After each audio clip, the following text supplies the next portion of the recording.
So we have it on our side.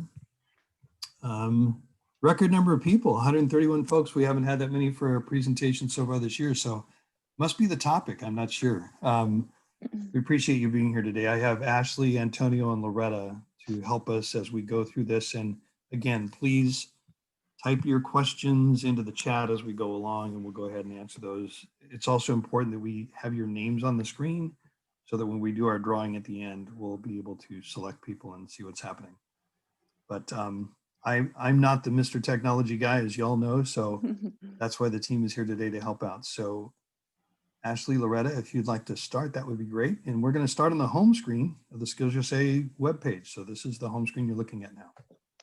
Ashley, Loretta. Like Clay said, we're going to do a drawing at the end. So if you will just type your email in the chat, and you'll be entered to win a prize, a gift card at the end of our little session here. So just letting a few more people enter right now. Okay. Okay, go ahead and get started. So you could see we have posted a lot of updates for our virtual regional conference this year, and those can be found on our website. So we thought we would just walk everybody through the updates that we've posted on our website. And so here you could see, hopefully everyone can see my screen. We're on the homepage of the SkillsUSA California website. And if you click here, 2021 regional contest information, or you can go to conferences tab, competitive events. It's going to take you to the regional conference updates, where you can find the catalog pages for each contest. So for example, if we want to click on one of these, we have 20-second elevator, for example. It's going to give you a description of the virtual conference this year for regionals. It's going to let you know if there's a written test, if the students are going to be competing live over Zoom, or if they're going to have to submit a video demonstration. It's also going to let you know if a resume is required and the deadline for when to submit that resume. So lots of great information here, and you're going to want to keep checking these catalog pages. More information may be added as it is provided to us from the technical committee. Let me just go back.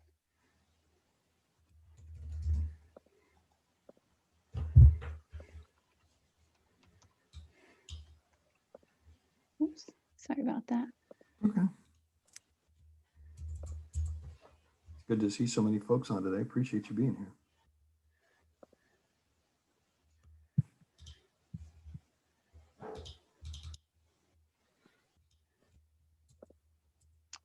Okay. Here you'll also find if there is a prompt. So for example, audio and radio production, those prompts were posted on December 4th. So you are able to click that and get the prompt for that contest. Some of the prompts have already been posted a little bit early, but all of them will be posted by Friday, December 11th. So keep checking for those. I think we're still waiting on a few. I know culinary and commercial baking are posted. CSI and criminal justice are also posted. So keep checking for those. We also have some updates here. You'll notice as you're going through the contest catalogs that some contests require a resume submission, and it says SkillsUSA format. So to get that format, you're just going to click on the resume sample. You can have the students download it in a Word format or a PDF, and they could just enter their information there, and that will get uploaded into our Google Doc. If you leave it there for just a second, Ashley. Yes. So one of the things that you may be wondering as you look at this is, where do I get their contestant number and that sort of information? So you will be getting emails with the links. You're going to get a couple of things from us. You'll get an email that'll have an entire listing of every student that's registered in a contest from your school. You will also have on that list the contestant's name, contest they're in, and the student's number. And it's going to be in a format where we would expect you to copy that line for that student and forward it to that individual with an email, because that will, we will also be sending you a little bit later the link for them and their appointment. All right, so the first thing you're going to get from us is a list that you can use as a checklist that'll have your school information. We'll have all the students listed as well as their contests and their student numbers. Then you're going to get another listing that will come to you that will have the links for that student and their appointment times for that specific event. Not all events have appointments. Some events are done in mass. Some events are going to be done live. And that information should be found on that catalog page that talks about the contest. So check that first before sending an email to say, I'm not sure what my contest is doing, and then we will get that information out to you. But it just wanted to kind of help you through that today. So answer those questions for you so you don't freak out as we're getting towards the end here, because it is going to be, so think of that list you get as like the check-in list that you have when you sign up and you show up in person, like we've done for the past 10 years that I've been part of this organization. All right. Sabrina, we will show you the contest guidelines one more time in just a moment. Okay. Thanks for your question. Okay. So this is the PDF format, and obviously there's a Word format that folks could use. And all we would really have to do is take that heading off, and take the italicized information. But we put that there so that you could follow that fairly simply.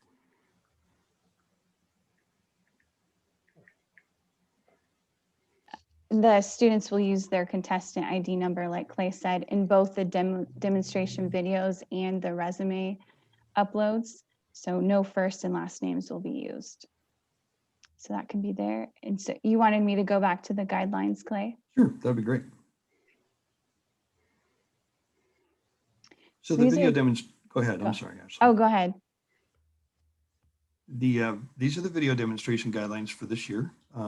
Similar to last year, they have some generalized information, talks about, when the students had to be registered and takes you through those steps. It also talks about the format it should be in and how you're going to submit those. So Ashley, I'm sorry, any other things they need to know about this page?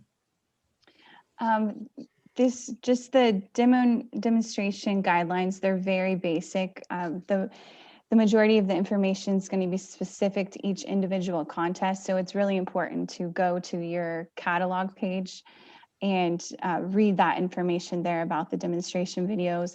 Most of them are going to be 5 to 7 minutes long. There are a couple that have a different time limit on that. We talked about the SkillsUSA official dress is not required in the live interviews or the demonstration video. So we have that listed here. As far as dress, the deadlines is also going to be posted on the catalog page there.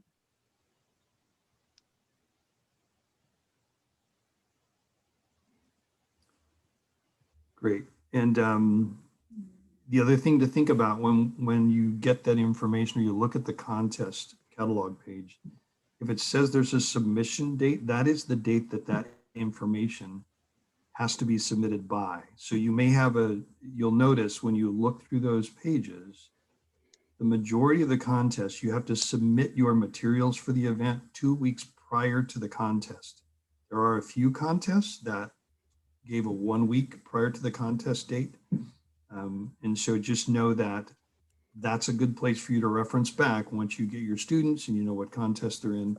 Take a look back at those pages so you can see what the submission date and that information is. And the thought on that is we're going to get that information from you and your students, and that we're going to have the judges look at that information and do the scoring for that information. And then if there's another component where they do an interview, they will do an interview and ask students questions related to the contest, as well as maybe ask about the submission that they've presented. So that process will only work well if they get that submitted in a timely manner, because in some of the contests, they're doing quite a few students. All right. Okay, and then another thing we have updated here on this page is the schedule by date. We thought this would be really helpful for advisors that have students enrolled in multiple competitions. So this just gives you the dates for each competition, when they will be held. The dates are going to be either for the live video or when the video demonstration is due. So. just the information here. We do have a few dates pending. Our CNC group, we're still waiting on when they're going to hold that competition, and then the additive and automated manufacturing, we're still waiting on those dates, but we expect those to be posted probably by the end of the week. So keep checking Actually, for those. we Yes? do have, I just want to address a few questions Sure. before you move on. Regarding the resume, what do you do with it once you have it? Great question. As Clay mentioned, we will be sending out your contestant numbers. We'll also be sending you out links to your specific contests, whether it's an upload link required for your contest or a Zoom meeting for your appointment and your appointment time. So all of that will be sent to the advisor, the registering advisor. So be sure that if your chapter has multiple advisors, that you're in communication with the advisor that did the registration for your chapter. Does that make sense? And then also, we have a few questions. I'm addressing them in the chat regarding entrepreneurship. We will check on that. I see that we might have a discrepancy there, Ashley, so we'll work on that. And then I am referring Connie Mitchell to you as well regarding CO2 discrepancy. So if you do see something, please be sure to notify us. We definitely can use that feedback. And I'm going to put, Ashley, is that okay if it's your email? Oh, definitely. Okay. I'm going to put that in the chat for everyone. Great. And yeah, we can look at the entrepreneurship, but if they're asking for submission information beforehand, remember that's 2 weeks before the actual event takes place typically. So 1/9 could be correct of 2021. We'll look at in it. this case, I think that there might be something we just need to double check. Great. And yes, you do need to refer to your specific contest updates for submission dates and live event dates, because most live events have a submission date of materials sooner than the actual live event, so that the judges can have those reviewed and present for the contest. Yes, thank you. So I see from Alexis here real quick, I'll just mention that because it just popped up on my screen. So do we submit a resume and a video for every contest, or where do I find that? So these links, if you would open another link again, Ashley, just pick one. So here's the link for the cabinet making contest. So it's got a description. It talks about the process for the test. They're going to complete an online question test, and that's going to be given on February 6th. Process 2, they're going to do a video demonstration. That has to be submitted by February 6th. And then they're going to do an interview with judges on February 20th. This is a somewhat complex contest, so I'm glad you picked this one. But as you can see, it's also pretty descriptive as to when things are due, what they're asking you to do, and when that is going to be given to them. Right. So as far as Loretta mentioned, the uploads and where that comes, those links will be in that detailed list that comes to you. Laith just noted, for culinary video, submission should be January 22nd. As I mentioned earlier, some of the contests have their submission date 1 week prior to, and some of them 2 weeks prior to. So if you follow the guidelines on there and you submit it in the timeline that's listed on the list, there's not going to be a penalty. So if it says the 22nd and it's the following week, then that would be okay. But obviously, as Loretta mentioned, if you think there's a discrepancy, send us a note. We'll check those links to make sure that it's done. Yeah, for many of the contests, the judges, they decided they didn't need the resume 2 weeks ahead of time. So they just requested that be submitted along with their demonstration video. So in that case, I think for culinary especially, they didn't need it that far in advance. So, but please let us know if you think there's a discrepancy, and we'll look into that for you. In a way, go ahead. Oh, sorry. Mrs. Hernandez has a good question about team competitions, and that the competitors must be present in the video. And that is true. They don't have to be physically together in the video, but the video needs to contain all contestants. So it could be edited together. You could do it via Zoom or some other platform like Google Classroom. Be creative, use the technology and the skill sets that you have. You're not being judged on how well you edit your video. You're being judged based on the competencies of the contest. And, you know, they obviously do not have to be standing in the physical same room. We know that that's not going to happen. Okay, so Ashley, I'm not sure where you left off. I'll continue to monitor the chat for you. Okay, and finally, we have this box here, Day of Contest Support.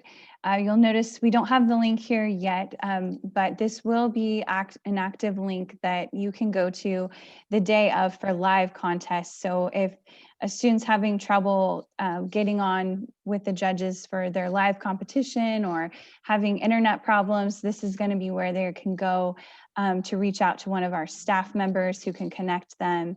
And so we will have full support the day of for each of those competitions. What, you know, a note on that is that if a student misses their appointment and you don't, I mean, they have to stick with that appointment because those times have been scheduled. A specific Zoom link has been sent to them. And so it's back to back to back. And we can't ask our judges to stay till 7, 8 o'clock at night to make that happen. Now, we do know that things happen on the internet. We understand that. But if we get an email 2 days after the event and say they couldn't get in, that's not sufficient. If they're having a problem the day of the event, you're going to need to reach out and contact that contest support the day of that event.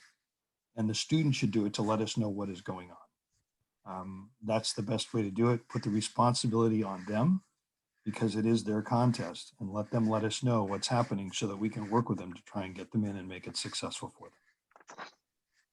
I'd like to add something, Clay, because there's Sure. something in the chat, just to kind of help people understand that we're going to do our best to, you know, deal with connectivity issues. We know that it's going to exist. Today, I have power outage in one area, I had to go somewhere else. I think it's really important for advisors to have conversations with their members, their students that are competing, to plan for being in the best place that they can possibly be during their contest. So if they need to be, you know, at home, you know, or if they need to take advantage of Wi-Fi in another space, whether it's, you know, a grandparent or, you know, even McDonald's. I know we don't know what is going to happen at this point in California with stay-at-home orders, so everything is a work in progress, but it's really important that you try and have that conversation with the student to tell them to, you know, think about where they need to be during that contest, that live contest. It's going to give them the most reliable connectivity, and start there. And then, of course, we will have to, you know, consider that as we go through, and that's why we're going to have that support there. So I just saw a note, is there like an email we can connect to if our internet goes down? We will certainly consider that, so that if your internet goes down, you could use your phone, I suppose, to connect. But if your internet goes down, you're probably not going to be able to send an email unless you send it from your phone. So certainly those are things to think about too. Perhaps instead of using a computer, using a phone to do your connection may be a better situation if you have a good phone connection as opposed to an internet connection. Yes, I know that means a data plan. Yes, I know there's a lot of things that go with that. But I think many times students have the ability to connect with friends and family members and do gaming and a lot of different things. And so I think there's a fairly simple way to make that work, and they're usually pretty good about finding their way around it. And I also know, as I've heard from teachers, that students will mysteriously disappear during class times and things, and we certainly sympathize with you and with the students on that. And so we're doing everything we can to make that work. And but this is the way the state event will be run, and it's also the way the national events will be run. So we're all trying to work together and make this happen. The regionals are the first go around for all the states at this point. So know that we're all working together to make it successful for you and your students. I saw we have a couple questions about the resume. Great. The resume will have to be submitted in a PDF format in the Google link that we provide to the advisor. And then Stephanie asked, does the resume need to be our template? I'll answer that if you'd like. I know we talked Yes, about please. that, Clay. Well, if your students have already created a template or a resume, they do not have to use our exact template. As it states in the template, they should use the components. So if there's any components missing from their current resume, then they'll need to update it. Like for example, you know, as a competitor, when I was a student, I was in the graphic communications contest. My resume was a lot more creative than the standard template that we're using for students. So it's okay for you to use other kinds of templates. We will accept those resumes and they can still be used to be judged, but they do have to have all of the components of the sample resume. And I think the other thing that Loretta and I had during our discussion was it has to be readable. So I know sometimes I've seen some of these really funky fonts and really ornate graphic fonts. Just make sure that it is legible. And the thing I would share with your student is this is a resume you would prepare to give to an employer. We've given you the content of that resume with regards to the things we expect to see and that will be evaluated. However, if you're going to an employer, you know, you would want a nice clean copy of something that was legible so that they could read it and ask you questions about yourself and your experience that you've done. So just, I mean, that's fairly common business and application practice. So I just hope that we would not get some of those fonts. I've seen some of the fonts like the Wingdings and some of the Old English and some of the really fancy scripts. It's very difficult to read. So, but I'm sure your students wouldn't do that. They're being, you're giving them that information in advance. So I just wanted to share that. What other questions do we have? So let's see here. We talked about some internet issues, where to find the list. I think we're covered on the ones that aren't specific to a possible discrepancy that we'll address after the meeting. Can you go over details regarding video submissions? We could touch a little bit on that, sure. Ashley, do you kind of want to go back to the page where it talks about some guidelines for that demo? Yes. Okay. So while we're going there, go ahead, you're there. Oh. So for video submissions, we are going to be sending in the next, I'd say, week. We're going to be sending Google Docs to all the advisors for registered students, and the students will upload their video demonstration by the due date listed in the catalog. And here are the guidelines here for the video. But as we touched on before, the majority of the guidelines are specific to each individual contest, and those are going to be listed in the catalog page for each contest. I think Connie is really interested in knowing a little bit more, like, for example, Team Engineering Challenge. I mean, I'm looking specifically at that contest. Yeah. If I may, Team Engineering Challenge, I know it's middle school only, but it says that the team can choose a problem to solve and work on it together, and then they'll be judged on their presentation of their notebook and their solution. Okay, that's great, but how are they supposed to get together to work on an actual physical solution to a problem when we can't because of social distancing? I think in that case, and I'll have to go back and look at it, and I'll certainly talk to the judges too. They could solve the problem by talking to each other and determining what the issues are and how they would go about, what would the approach be to solve that problem. I don't, obviously, you know, in some of the states and some of the things we've talked about, one person, for example, some of the things they're using for some of the sample things at the national level is they would have a teacher sitting in a room with a welder, and you would have to describe and tell that person how to weld. And so the members on the team are working with the person who has the equipment or the materials, and they would help describe how to put that together or how to solve that problem. And the one person that had the materials would have to solve the problem for them. So it could be done via video conference call. It could be FaceTime. It could be done via Zoom. Some way that they could show that they were working together to make that happen. I don't know. I'll look back at that specific contest okay, and see thank what it you. says. Sure.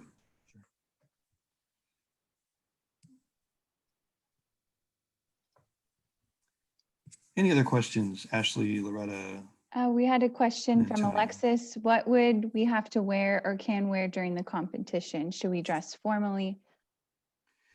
So I think we talked about that a little bit, but that is a good question. So we do know that folks don't have access to their clothing closets at their schools and that sort of thing, plus with all the COVID restrictions. So certainly each one of the contests talks about clothing. At the end, it's a fairly basic statement on all of them, which is, you want to dress, if there's any PPE, personal protective equipment that is required, you need to have that on. But as far as clothing goes, we just want you to be safe, and it can't have your name anywhere, it can't have the school name anywhere. And it needs to be something that you could wear to that job specifically.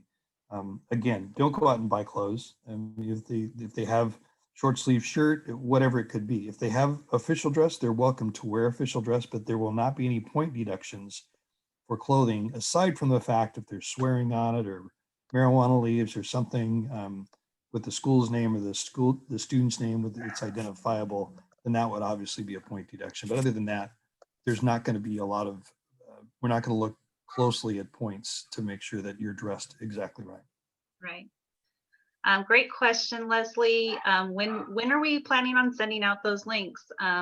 As a matter of fact, we're almost prepared and ready to start sending those out as soon as the 11th. Correct, Ashley?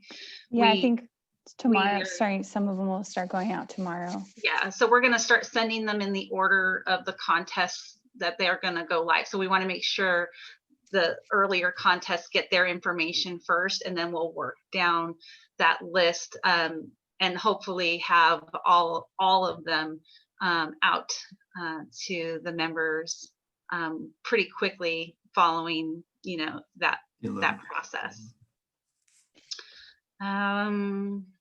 So I've seen it a couple of times now. It's popped up. Do we still have to have a resume on something like community service? So Ashley, why don't you go to the community service link and let's click on that and see if it does ask them for a resume. So again, if you're looking to find out if you need a resume or not, you would want to go to the contest link. And so we're looking for community service.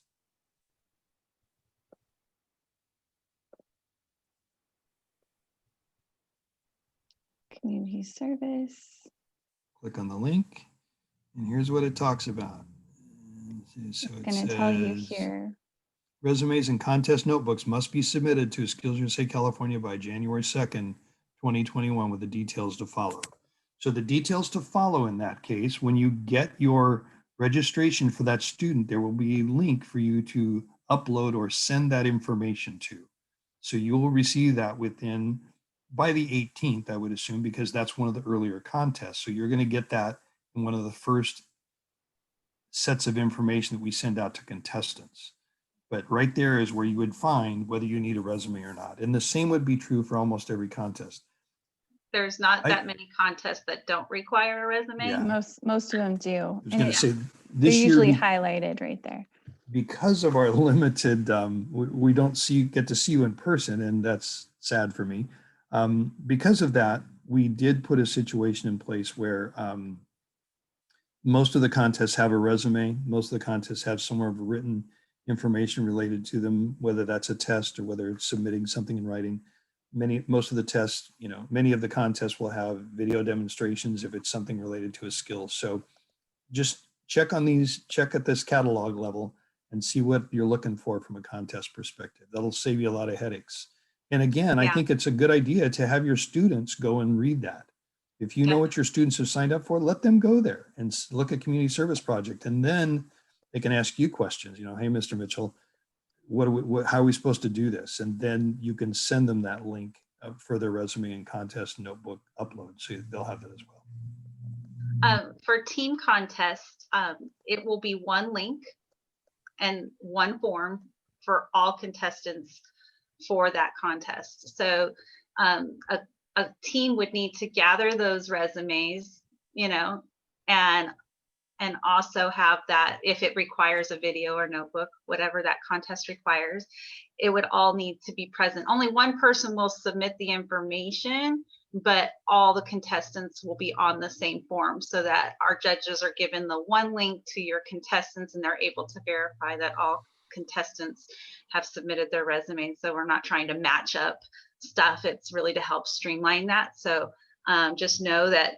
only one submission for teams is necessary on your forms.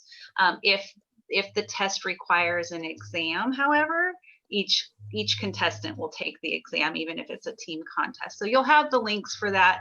There'll be a little bit more detailed information as to, you know, so if we're sending something to you, Connie, it's just the information on your contest for your students. It's not going to be everybody's information. So just know that that information is coming to you specifically about your contest. And, you know, I know we're being kind of vague. It's just because there's 120 contests for us to distribute. So we want to make sure that we do that well. Yeah, I think there's one last question that kind of pertains to a lot of folks that I'd like to answer. And then if Ashley, you, Antonio, and Loretta can find one other one that you want to answer each, that'd be great. And then we'll do the drawing. Okay. Somebody mentioned that you're going to be on break during the time that this information is coming, and how are you supposed to be responsible for that? We understand that that may be a situation, but the reality of it is, if they were on break, we would expect them to prepare for that event. And so that may seem harsh to you, but it has been a virtual year. I mean, we've been doing a lot of things virtually. And so the anticipation or the expectation would be that those students could have that information available and ready to go. That's why we're trying to have them get their resumes and things done now. That information was posted earlier this week. And so if they have a resume at this point in the semester, it's a fairly simple task to transfer the information over. And then when we get you the link, it's a fairly simple task for them to upload that document and information, okay? We understand it's not ideal. We understand that some of those things aren't perfect in this very imperfect year that we're having, but we're certainly trying to do the best that we can so that it's successful for you and your students. I will say, you know, in the last year, we had a little over 7,000 students participating in regional events across the state of California. This year, we're just under 3,000. So significant decrease in the number of participants. The good news is, as we talked about this in a couple of other presentations in the Fall Leadership Conferences, every student in the state of California will be judged by the same judges for their events, which we think is a pretty cool thing. So think of this as like a really big state conference for a regional event. So the good news is everybody will be evaluated the same way at the regional level, which is the first time we've done that in the 11 years that I've been here. And I think probably in the whole time this organization has been around. So Loretta, Ashley, Antonio, any other questions you see that could be general in nature? There's lots of questions, but that'll really take us over time on this. So Ashley's put her email, and Antonio, the email's in the chat. You know, we can't give you specifics on your contest as far as what the judges have prepared for you, especially on live questions. I saw information on that. That is something for the judges to release during their live interviews with their contestants. So just continue to review those regional updates on this page that Ashley's showing you. That's information that the judges gave us to provide to you. Always refer back to even the national standards for even a higher level of understanding, because they derived all of this regional content from those. And regionals is a stepping stone towards state and then national. So besides the state only contests, the national contest standards, which you all have access to through the registration system, can help you get a little deeper if you would like. So please email us questions. I have 2:37, so I think we're going to do a drawing. And just so you know, our speaker series, we do a drawing every week on the speaker series, plus enter everyone into a mega drawing at the end. Next week is our final one for the fall season. and we will return, next semester. We will be talking about architecture and the careers available, and we have a wonderful alum who will be speaking next week. If you've missed some of our speakers series and would like to see recordings on things like cybersecurity, culinary arts, arts, media, and entertainment, our speakers have been recorded and they're posted here on our speaker series page on the website. So with this many people on our call, it's going to be hard to give away a gift card. So the winner of our drawing today will get their choice of a gift card to either Starbucks, Subway, or Panera Bread. And you'll need to email me, Loretta Caballero, privately in the chat with your mailing address, okay? So Ashley, I'm going to let you do the honors of picking someone. But I know this is going to be really hard. So can you give me a number between 1 and 166? And then it's going to take me a minute to find the winner. Oh boy. Okay, And can you turn off your screen, your share? Oh yes. That'll help me. Move some stuff around. One moment. We could have definitely used more time today, guys. I wish we did have more. So we'll be happy to answer your questions by email. Let's go with number 50. Oh, I like that. That's going to be easy for me. Okay. Okay. Kayla, are you on with us? I don't see a face. Can you hear me? Which Kayla? That's all they wrote was Kayla. That's Kayla. That is what their screen name is. And I see a Kayla Adler. Let's see. There's a Kayla right there. Where'd you go? There's another Kayla that didn't give us your last name. I'm Flores. All right, that's okay. Okay, that one disappeared. Okay. Kayla, Well, did you change? Kayla, did you change your name to Eileen? No. Okay, I'm just checking Okay. because I that was think- there and then it moved away. I think that Kayla has left the party. No, I'm right here. Oh. Where are you? Speak for me and turn on your. I'm right here. I'm not seeing you. She's right next to Kayla Adler on my screen now. So she's back on that first screen for me. Okay, let me go back there. That's probably why.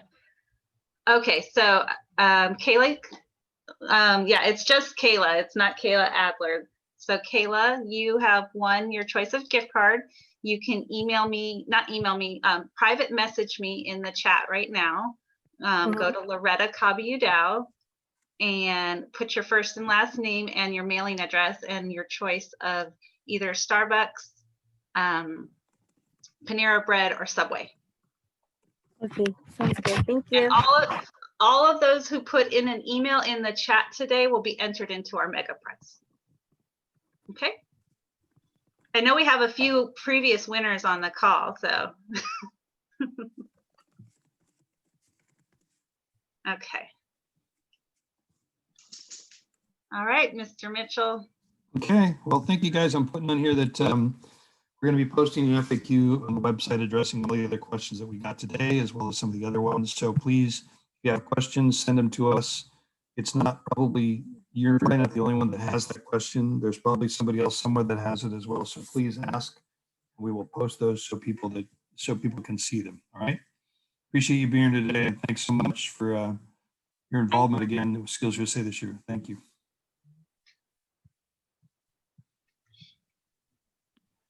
Thank you, guys.